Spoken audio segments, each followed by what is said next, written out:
Merhaba, Papatyan Örgü Dünyası YouTube kanalıma hoş geldiniz. Bugün sizlerle beraber bu gördüğünüz muhteşem güzellikteki deniz kızı kuyruklu atkı modelini çalışacağız. Yapımı çok keyifli arkadaşlar. Birazdan göreceksiniz zaten. Hiç zor bir model değil. Ben de zaten yavaş yavaş böyle sindire sindire anlattım sizlere. Arkadaşlar bu modeli ben Pinterest'te gördüm. Hiçbir yerde videosunu göremedim. Yok. Pinterest'te de sadece bir tane resmini buldum. Hemen görür görmez Instagram adresimde paylaştım. Hikayeler bölümünde. Eğer beğenirseniz hemen çıkarayım dedim. Sağ olsun bütün takipçilerim de çok beğendi. Hemen yapalım dediler. Ben de bir gün içinde hazırladım ve sizlerle paylaşıyorum. Şöyle hemen atkımı iyice göstermek istiyorum. Arkadaşlar birazdan ayrıntılarını vereceğim. İp ayrıntılarını, tığ ayrıntılarını. Ben boyunu kuyruk haricinde 1,5 metre ördüm. Daha sonra pardon 1,5 değil 1 metre ördüm. Çünkü yetişkin olarak örmedim. Daha çok çocuk içine ördüm. Yetişkinlerde 1,5 metre öreceksiniz arkadaşlar. Enini de ben 4 krokodile göre ayarladım. Sizler nasıl isterseniz o şekilde yapabilirsiniz. Şöyle tersini de göstermek istiyorum. Gördüğünüz gibi gayet düzgün ve gerçekten çok şık. Evet arkadaşlar, isterseniz hem ayrıntılara hem de bu güzel modelin yapımına geçelim. Geçmeden önce de bu videoyu beğenip altına güzel yorumlar yazmayı unutmayın diyorum ve hemen bu güzel modelin yapımına geçiyorum. Evet arkadaşlar, hemen ipin bilgisini de vermek istiyorum. Kullandığım ip Alize Süperlana klasik ip kullandım. Batik bir ip. Hemen renk kodunu da şöyle göstermek istiyorum. Renk kodu şöyle net miyiz? Ekran kaydı alabilirsiniz. Hemen tığ numaramı da göstermek istiyorum. 3,50 milimlik tığ kullandım arkadaşlar. Hemen şöyle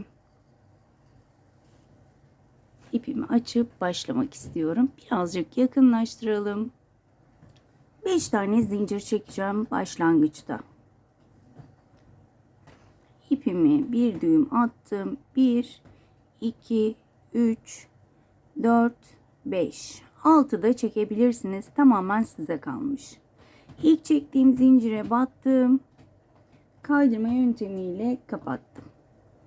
Burada 1, 2 zincir çekiyorum ve halkamın içine toplamda 6 tane ikili trabzan yapıyorum. Krokodil yapıyoruz. Çoğumuzun bildiği krokodil, ama bilmeyenler için yine yavaş yavaş anlatmaya çalışacağım. 3, 4,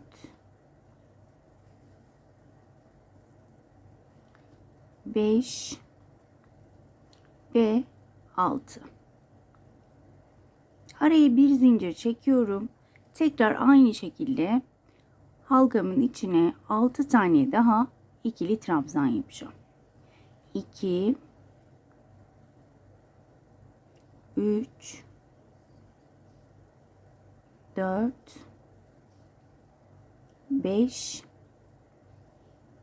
ve 6. İlk krokodilimi yapmış oldum arkadaşlar. Normal üçgen krokodil şal yapar gibi başlayacağız enini genişletene kadar. Şimdi burada bakın, burada 1, 2 zincir çekiyorum. Tığın başını doladım. Hemen şuradaki 2 ilmeğe batıyorum.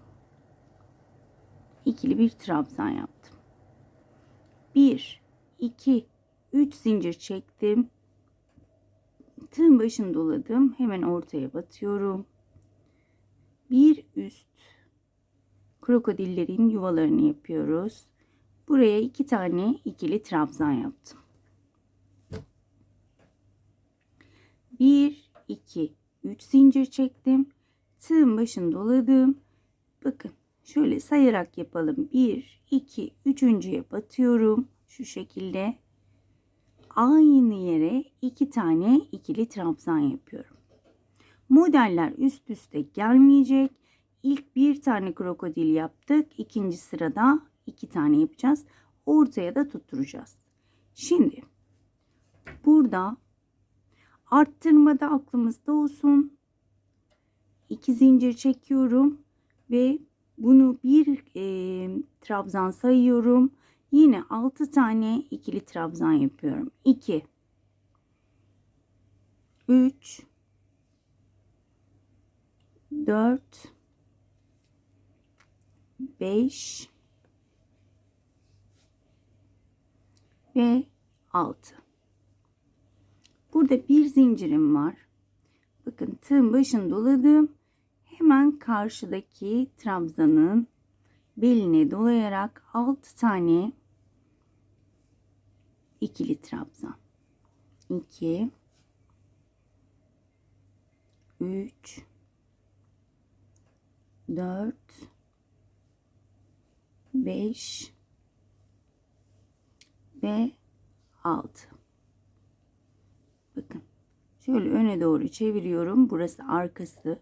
Bakın ortadaki 2 tane trabzanın ortasına bu şekilde battım. Kaydırma yöntemiyle kapattım. İlk krokodilimi bu şekilde yapmış oldum. Şimdi şöyle tutuyorum. Tığın başını doladım. Bakın burada da bir yuvam var. Hemen ilk trabzanın beline doluyorum. 6 tane ikili trabzan. 2 3 4 5 6. Bir zincir çektim. Bakın bir tane ikili trabzanım kaldı. Hemen onun beline dolayarak 6 tane ikili trabzan yapıyorum. 2 3 4 5 ve 6. Bakın 2 tane oldu. Ben 4 tane olana kadar bu şekilde arttırarak krokodillerimi yapacağım. Şimdi burada ne yapıyorduk? 1 2 zincir çekiyorum. Tığın başını doluyorum. Şuradaki 2 ilmeğin arasına batırarak ikili trabzan yapıyorum. 2 tane ikili trabzanım var. 1 2 3 zincir. Bakın krokodilin tam ortasına battım. Aynı yere 2 tane ikili trabzan. 3 zincir. 1 2 3. Bakın tam ortaya 2 krokodil arasına batıyorum. Bakın buraya. Yine 2 tane ikili trabzan.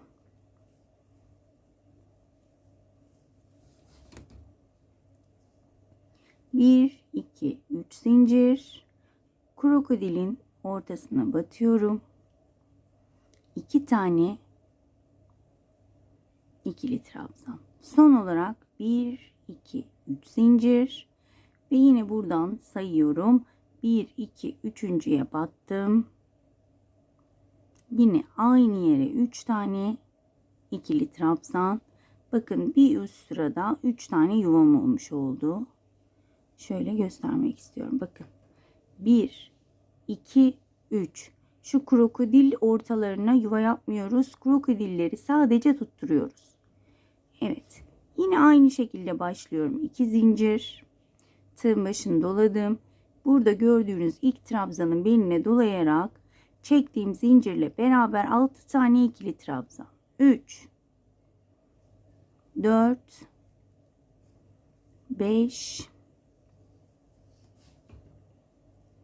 6. Bir zincir çektim. Tığın başını doladım. Hemen yanındaki trabzanın beline şöyle çevirerek başlıyorum 6 tane ikili trabzanımı yapmaya. 3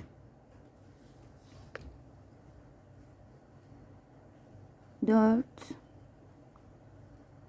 5 6. Bakın şunu şöyle öne çevirdim.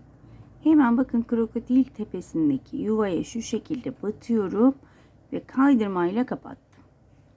Hemen şu şekilde önümü çeviriyorum. Tığın başını doladım. Arada hiç zincirim yok. 2 krokodil arasındaki yuvanın ilk trabzanının beline doluyorum. 1 2 3 4 5 6 bir zincir, hemen diğer trabzanın beline dolayarak 1 2 3 4 5 ve 6. Hemen şu şekilde tersi bana bakacak şekilde çevirdim. Hemen krokodil tepesindeki 2 trabzan arasına batıyorum. Sık iğne ile kapattım. Yine önünü şu şekilde çevirdim. Tığ başını doladım. Bakın ilk yaptığımız trabzanın beline doluyorum. Ve 6 tane. 1 2 3 4 5 ve 6. Bir zincir çekiyorum. Hemen karşısındaki trabzanın beline dolayarak 6 tane ikili trabzan. 2 3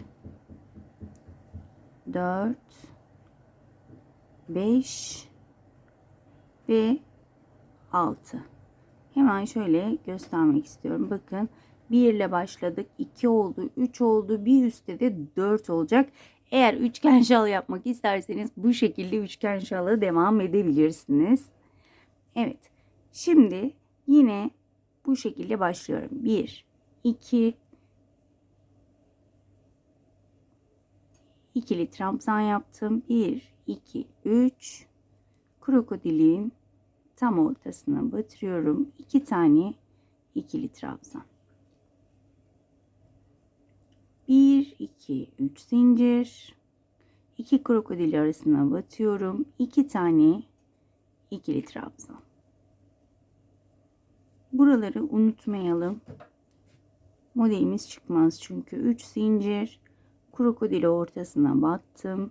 2 tane ikili trabzan. 3 zincir. 2 krokodil arasına 2 tane ikili trabzan. 1 2 3 zincir. Krokodili ortasına battım.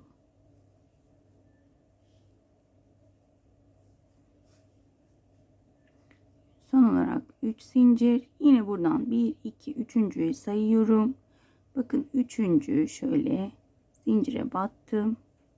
Aynı yere 2 tane ikili trabzanımı yaptım ve 4 tane yuvam olmuş oldu. 1 2 3 4. yuvam ve bunlara az önce gösterdiğim gibi yine trabzanlarımızı yapacağız. 2 zincir çekiyorum. 2 3 4 5 ve 6. Bir zincir çektim ve bu şekilde tüm sırayı devam edelim. Eminim ki anlaşıldı arkadaşlar. Normalde 4. sırayı da göstermeme gerek yoktu. Ama bilmeyen arkadaşlar için de buraya kadar gelmek istedim. Ben tüm sırayı bitirip hemen dönüyorum. Evet arkadaşlar, ben sıramı bitirdim. Ben 4 krokodille yapacağım. Benim için 4 krokodil yeterli. Ben çünkü yetişkin için değil çocuk için yaptığım için, yetişkin için yapacaksanız 5 krokodil veya 6 krokodil yeterli olacaktır. 5 idealdir ama. Şimdi sizler istediğiniz krokodile geldiğinizde 4, 5, 6 ne kadar genişlik istediğinize bağlı geldiniz. Şimdi artık buradan sonra düz gitmemiz için artık genişleme istemiyoruz ya. O yüzden bizim düz gitmemiz için bir eksilterek bir fazlalaştırarak örmemiz gerekiyor ki arttırma yapmayalım.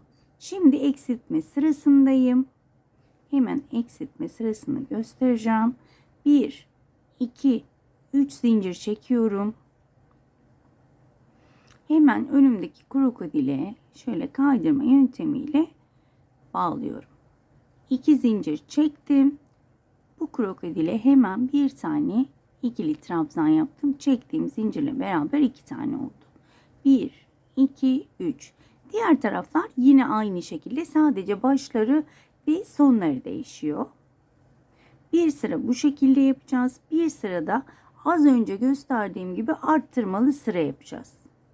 Başka bir işlemi yok aslında. Kafanızı karıştırmayayım diye böyle bastıra bastıra söylüyorum. Aslında kafa karıştıracak bir şey yok. Ama yeni öğrenen arkadaşlarım maalesef böyle bilmedikleri için ve yeni öğrendikleri için kafaları karışabiliyor. O yüzden böyle bastıra bastıra söylemek istiyorum. Yoksa kafa karıştırılacak bir şey yok. Bir sırada eksiltme yapıyoruz. Bir sırada normal genişleterek ilerliyoruz. Evet. Aynı şekilde bakın yuvalarımı yapıyorum bu sırada da. Sadece baş ve son eksik. Evet. Yine 1, 2, 3 zincir çekiyorum. Tığın başını doladım. Krokodilin ortasına batarak burada bitiriyorum. Yani bu sırada ne yapıyoruz? Şuraya ve şuraya yuva yapmıyoruz. Burayı atlıyoruz ve şurayı da atlıyoruz. Sadece ortaya yaptık. Hemen burada nasıl başlıyoruz? Burada zincir çekmeyerek başlıyorum. Tığın başını doladım. Hemen önümdeki krokodile yuvaya yapmıyorum. Hemen onun yanındaki. Çünkü bakın krokodilin tepesi burası. Krokodillerin tam ortalarına krokodil yapıyoruz. Burada kafanız karışmasın. Hemen önümdeki bakın trabzanın beline doladım. Ve bu şekilde yine 6 tane ikili trabzan yapacağım. 2, 3, 4, 5, 6. Bir zincir çekiyorum. Ve yine aynı şekilde karşıya geçtim. 1, 2, 3, 4, 5 ve 6. Şöyle çeviriyorum. Yani aynı işlem, sadece dediğim gibi başta ve sonda değişiklikler var. Bu şekilde yine başını dolayarak devam ediyorum. Şu iki krokodil gelene, bu iki krokodilin ortasına gelene kadar bu şekilde devam edelim buraya gelene kadar. Evet arkadaşlar, bakın toplamda 1, 2, 3 tane krokodilim oldu. Yine arkasını çeviriyorum. Bakın ilk yuvam burası, sabitliyorum ve bu sıramı bitirmiş oluyorum. Şöyle göstermek istiyorum. Artık bundan sonra bir sıramız 4 tane olacak. Bir sıramız 3 tane. Yani bir arttıracağız, bir eksilteceğiz her sırada. Dümdüz gidebilmek için. Şimdi yine burada bakın arttırma sıramızda ne yapıyoruz? 1, 2 zincir çektim. Hemen şöyle dibine batıyorum. İkili trabzan yaptım. 1, 2, 3. Zaten az önce 3-4 sıra gösterdim arttırmayı. Arttırmayı göstermeme gerek yok ama yine de şurayı göstermek istedim. Bakın arttırma sıramız bu şekilde devam edeceğim yine. Ben şöyle sıra sonuna kadar devam edeyim. Şöyle göstermek istiyorum. Yine sıramın sonuna geldim burada. Eksiltmede burada bırakıyoruz. Ama arttırmada 1, 2, 3 tığın başını doladım. Hemen şöyle tepesine batıyorum. Aynı yere yine 2 tane ikili trabzanımı yapıyorum. Gördüğünüz gibi arttırma sırası yine aynı şekilde. Burada arttırma sırasında 2 zincirimi unutmuyorum. 1, 2. Tığ başını doladım ve yine 6 tane ikili trabzan yaparak başlıyorum. 3, 4, 5 ve 6. Bir zincir, diğer tarafa geçiyorum. Ve bu şekilde çok da videoyu uzatmak istemiyorum. Sıra sonuna kadar devam edelim. Evet arkadaşlar, ben yine sıramın sonuna geldim. Gördüğünüz gibi bakın 1, 2, 3, bir üst sırada 4. Yine burada 3 tane krokodil yapmak için eksiltme yapacağım. Eksiltme sıramızda 3 zincirimiz var. Krokodilin ortasına batıyorum. Kaydırma yaptım. 2 zincir çektim. Ve hemen buraya bir yuva yapıyorum. 1, 2, 3 zincir. Ve bu şekilde sıra sonuna kadar devam ediyorum. Dediğim gibi sadece başı değişik. Sıra sonuna gelene kadar yuvalarımızı yapalım. Evet, sıramın sonuna geldim. 3 zincirimi çektim. Sadece krokodilin ortasına yuvamı yapıyorum. Ve uç tarafına yuva yapmıyorum. Burada zincirle başlamıyorum. Tığın başını doladım. Hemen önümdeki yuvaya değil, ikinci yuvaya modelimi yapmaya başlıyorum. Az önce gösterdiğim gibi arkadaşlar, şu üçlü sırada gösterdiğimin aynısını yapıyoruz. Çok da videoyu uzatmayalım. Çünkü daha çok ayrıntımız var. O yüzden bu şekilde istediğiniz uzunluğa gelene kadar örgümüzü örüyoruz. Daha sonra da bitişte beraber olacağız. Evet arkadaşlar, ben istediğim uzunluğa gelene kadar ördüm. Toplamda 1 metre ördüm arkadaşlar ben. Şöyle göstermek istiyorum.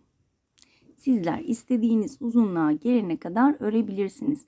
Bitiş noktam arttırma yaptığım nokta, yani 4 tane bırakıyorum. 3 tane değil de 4 tane bırakıyorum.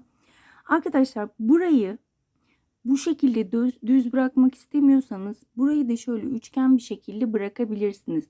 Nasıl bırakabiliriz derseniz eksiltme yaparak bir tane kalasıya kadar eksiltme yaparak yine buraya üçgen bir görüntü verebilirsiniz. Ama ben Pinterest'te gördüğümün aynısını yapmak istiyorum. Pinterest'te gördüğüm bu şekildeydi. Ama dediğim gibi sizler iki tarafa da kuyruk yapabilirsiniz. Az önce dediğim gibi burayı bir tane kalana kadar eksiltirsiniz. İki tarafa da aynı şekilde kuyruk yapıp takabilirsiniz. Veya bir tarafa kuyruk takıp bir tarafa üçgen bırakabilirsiniz. Ya da benim gibi böyle arttırma yaptığımız sırada bırakıp şöyle burada bir zincir çekiyorum. Ve tek tek şu yatay trabzanlara batarak sık iğne yapıyorum. Bu sırayı bu şekilde önüme gelen trabzan aralarına batarak sık iğne olarak devam edeceğim. Burayı düzgün bitirme adına. Şöyle önünüze gelen trabzan aralarına batırarak şöyle sık iğnelerimizi yapalım. Evet, bakın bu şekilde. Evet arkadaşlar, ben sıra sonuna geldim. İpimi de kesmiş bulundum. Evet, bu şekilde atkımızı bitirdik. Hemen şöyle göstermek istiyorum. 1 metre uzunluğunda atkımı ördüm. Uç kısmı bu. Çiçeklerim de yapışmış. Evet. Şimdi arkadaşlar kuyruk kısmına geliyoruz.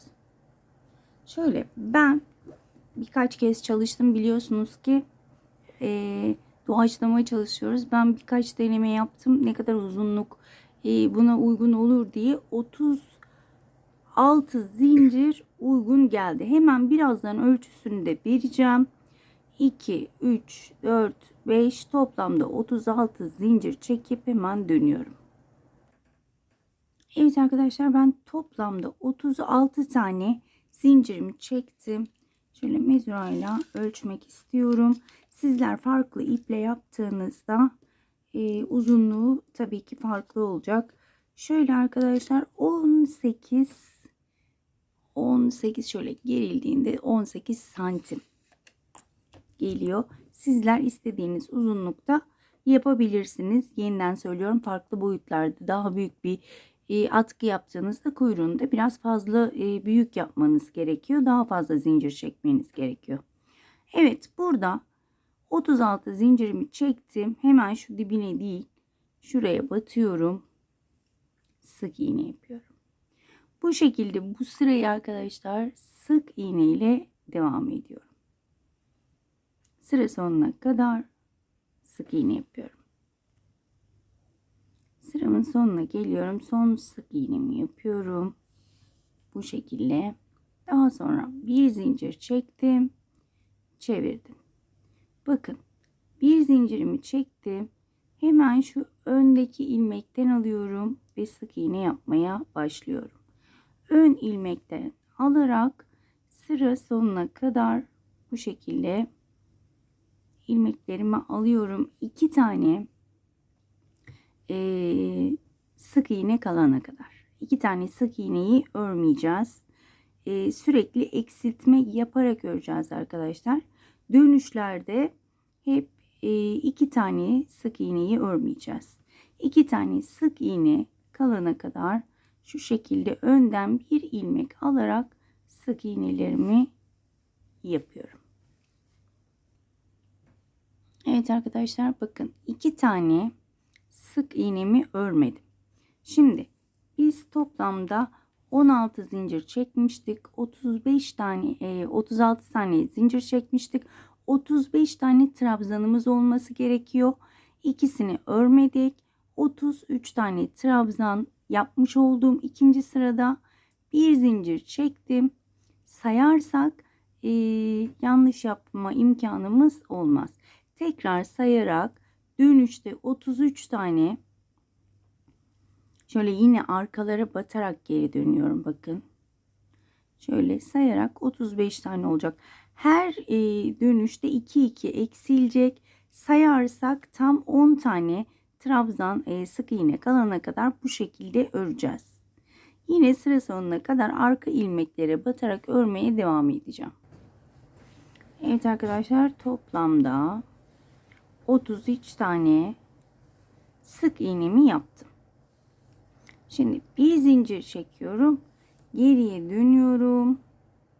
Ve ilk sık iğnemden başlayarak bu sefer toplamda 31 tane sık iğne yapacağım. Yine 2 tane sık iğne örmeyeceğim. Bu şekilde sıra sonuna kadar devam edelim. Evet arkadaşlar, toplamda 31 tane sık iğnemi yaptım. Yine 2 tane sık iğneyi örmedim. Bir zincir çekerek geri dönüyorum ve her sık iğnemde yine arkaya batıyorum arkadaşlar. Arkadan şöyle tek bir ilmek alarak örmeye devam ediyorum. Bu şekilde 10 tane sık iğne kalana kadar devam ediyorum. Çok da videoyu uzatmaya gerek yok. Eminim ki anladınız. Her buraya dönüşte 2 taneyi örmeden geri dönüyoruz. Her sırada 2 tane sık iğnelerimizden eksilmiş oluyor. 35 tane ile başladık. 10 tane kalana kadar örüyoruz. Evet arkadaşlar, ben böyle 11 sık iğne kalana kadar, az önce ben 10 tane dedim ama 11 tane kalıyor. 11'i de bakın, bu eksiltme sıram olması gerekiyor. Eksiltmiyorum. Burada 11. sık iğneyi yapıyorum ve kuyruğumuzun bir tarafını bu şekilde yapmış olduk. Eğer ipiniz ince ise, benim mesela ince 2 kat yapsaymışım daha iyi ve daha sert dururmuş.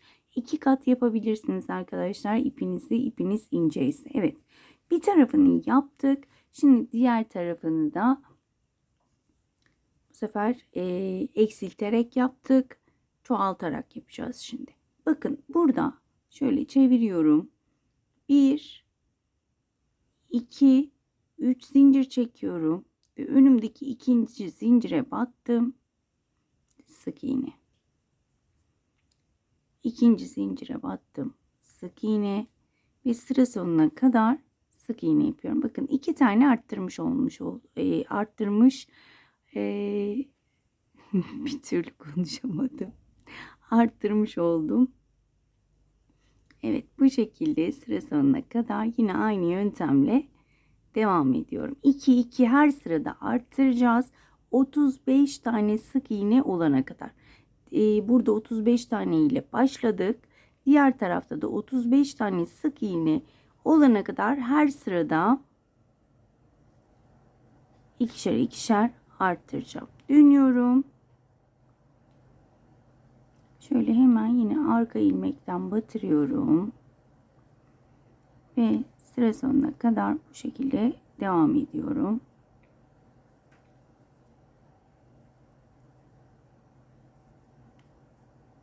Az önce yaptığımızın tam tersi. Evet. Sayarak yapalım. Dediğim gibi sonunda 35 tane sık iğneniz olması gerekiyor. Bakın. Bu şekilde sonuncuya battım. 1 2 3 zincir çektim. Modelimi çevirdim. Hemen dibine değil, yanındakine batıyorum. 1 2 ve daha sonra tüm ilmekleri arkadan batarak devam ediyorum. Bu şekilde devam edeceğiz arkadaşlar. Bu şekilde sıra sonuna kadar devam ediyorum. Dönüşte 2 tane zincir fazla çekerek arttırmamı yapmış oluyorum. Bakın bu şekilde arttırmaya başladık. Umarım anlaşılır olmuştur. Eminim ki anladınız. Ama ben her zamanki gibi acaba anlaşıldı mı diye kendimden şüphe ediyorum.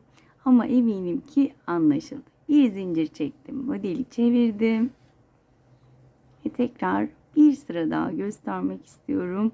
Yeni öğrenen arkadaşlar için de. Burası çok uzun olmadığı için kapatmıyorum. Hemen şöyle uca gelene kadar. Ben şu anda saymıyorum. Ama sizler her defasında sayın. 35 tane ilmek olana kadar bu şekilde arttırmanızı yapın. Ve ikişer ikişer arttırdığınıza emin olursunuz. Her sırada saydığınızda. Evet. Bu şekilde devam ediyorum. Bakın yine sıra sonuna geldim. 1, 2, 3 ilmek çektim. Modelimi çevirdim. İkinciye battım. Sık iğne. Üçüncüye battım. Sık iğne. Ve diğer ilmekleri arkadan batarak devam ediyorum. Gördüğünüz gibi şöyle göstermek istiyorum. Bakın arttırmamızı yapmış oluyoruz. Ben 35 tane sık iğne olana kadar örüp hemen dönüyorum arkadaşlar. Evet arkadaşlar, son olarak ben arttırmamı yaptım. Daha sonra arttırmamı yaptıktan sonra ördüm. Geri döndüm ve şu anda ipimi kesiyorum. Şöyle iyice sıkıştıralım. Bir zincir çektim ve ipimi kesiyorum. Şöyle hemen göstermek istiyorum, bakın. Hemen ölçümü de vereyim. Şöyle tam 22,5 santim diyebiliriz. Hemen atkımı alıyorum. Şu şekilde bakın. Şöyle 1 2 3 tane krokodile dikeceğim. Şuradan da aynı şekilde 1 2 3 şeklinde bu şekilde dikeceğim ve üstüne de yanlarını şu şekilde kapatarak tekrar dikeceğim. Şöyle biraz daha net görelim. Evet, bakın şu şekilde. Kameranın karşısında biraz dikmem zor oluyor. O yüzden böyle anlatmak istiyorum. Evet, bakın 1 2 3. Yine bunu sayıyorum. 1 2 3. Bu şekilde diktikten sonra şunu üzerine kapatıyorum ve burayı da aynı şekilde dikiyorum. Bunun üzerine bunu kapatıyorum. O ayarlamayı siz kendiniz yaparsınız. Bakın bu şekilde kuyruğumu dikerek tamamlıyorum arkadaşlar. Ben yine de ön dikişi göstermek istiyorum. Tam böyle kameranın karşısına ayrıntılı bir şekilde dikemiyorum. Biraz zorlanıyorum. O yüzden böyle anlatarak göstermek istedim. Hemen iğneme ipliğimi geçirip dönüyorum. Şöyle uzunca ipimi geçirdim. Şöyle tam nasıl rahat gösterebilirim onu ayarlamaya çalışıyorum. Evet.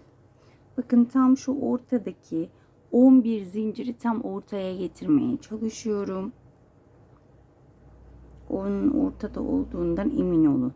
Şöyle sayıyorum. 1, 2, 3.'den şöyle tam uç kısmından başlıyorum dikmeye. Behlül gene ağlamaya başladı. Ne oldu oğlum? Evet. Şöyle şunu uzunca bırakıyorum. Daha sonra tığ ile onu düğümleyip saklayacağım. Bakın şöyle uçlardan birer tel alıyorum sadece. Tam uç kısımlarından dikiyorum. Sizler eminim ki daha ayrıntılı dikeceksiniz. Şöyle elimizde alıp kucağımızda dikmek, ben öyle daha rahat ediyorum. Masanın üstünde dikmek inanın çok zoruma gidiyor. Daha da ayrıntılı anlatmak isterim ama masanın üzerinde zorlanıyorum. Evet, bakın bu şekilde tek tek dikiyorum. Tüm tellerini şöyle uçları denk gelecek şekilde dikiyorum. Başka bir işlemi yok. Hayır, iğne gelecek bir tarafına. Çık çık. Behlül. Lila nerede? Yürü hadi. Ben şu şekilde Behlül rahat bırakmayacak. Bu şekilde şuraya kadar dikip hemen dönüyorum arkadaşlar. Behlül. Evet arkadaşlar, şuraya kadar diktim. Daha sonra bakın. Şöyle aynı renkleri dikmeye çalışıyorum. Sizler o ip rengine ayarlamasını yaparsınız. Bakın. Katlayarak şöyle bakın. Şu uç, şu ilk motifin tam şurasına gelecek. Kendiniz yine o ayarlamayı yaparsınız. Şöyle üstünden geçerek tekrar dikiş işlemini yapıyorum.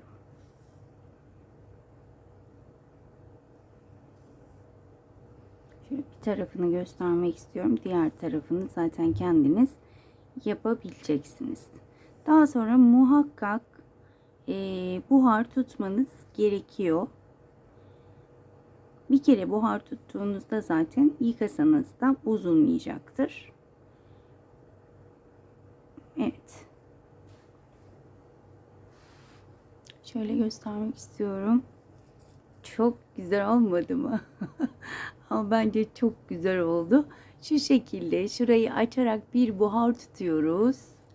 Şöyle iyice görünsün istiyorum. Burayı da aynı şekilde dikeceğim arkadaşlar. Az önce gösterdiğim gibi tam şuraya denk gelecek şekilde dikeceğim ve hemen döneceğim. Evet arkadaşlar, ben kuyruğumu tamamen diktim.